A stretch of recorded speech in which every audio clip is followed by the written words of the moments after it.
નમસ્તે મિત્રો, મામલતદારમાં ફોર્મ ભરવા માટે ગૂગલમાં જીપીએસસી ઓજસ ટાઈપ કરવાનું રહેશે.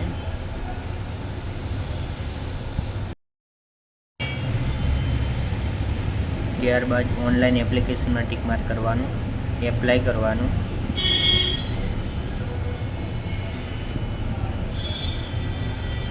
ત્યારબાદ 8મા નંબરના ડેપ્યુટી સેક્શન ઓફિસરમાં જવાનું, એપ્લાય. જો તમે પહેલેથી જ રજિસ્ટર કરેલું હોય તો રજિસ્ટર નંબર અને જન્મ તારીખ નાખવાની, નકા સ્કીપ કરવાનું રહેશે.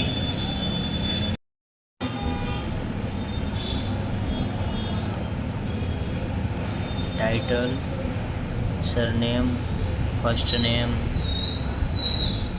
ફાધર નેમ, મધર નેમ, જન્મ તારીખ, જેન્ડર ચૂઝ કરવાનું. કેટેગરી જનરલ હોય તો કંઈ નાખવાનું રહેશે નહીં. જો એસસીબીસી ડબલ્યુએસ હોય તો તમારે જે માગે તે નાખવાનું રહેશે. એડ્રેસ ફિલઅપ કરવાનું, મોબાઈલ નંબર, ઈમેલ આઈડી.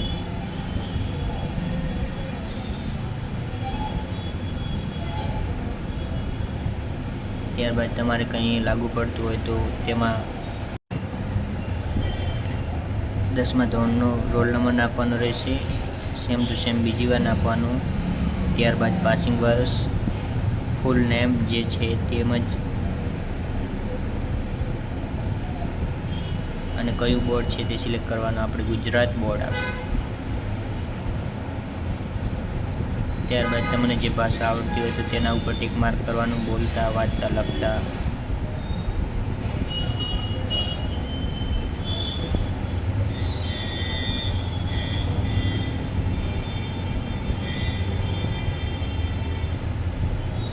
ત્યારબાદ ઉમેદવારનો ફોટો અને સાઇન.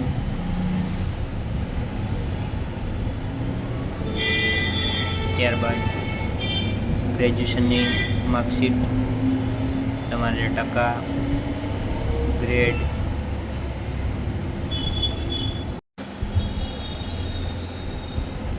એક્ઝામ બોર્ડ સિલેક્ટ કરવાનું. HNG હોય, ગુજરાત યુનિવર્સિટી હોય જે લાગુ પડે તે, રાજ્ય અને છેલ્લે પાસિંગ વર્ષ. ત્યારબાદ એકવાર માહિતી ધ્યાનથી જોઈ લેવાની. અને જો તમે ગવર્મેન્ટ જોબ હોય તો યસ કરવાનું, અને ચાલુ ના હોય તો નો. માહિતી ધ્યાનથી જોઈ યસ ઉપર ટિક માર્ક કરીને સેવ કરવાનું રહેશે.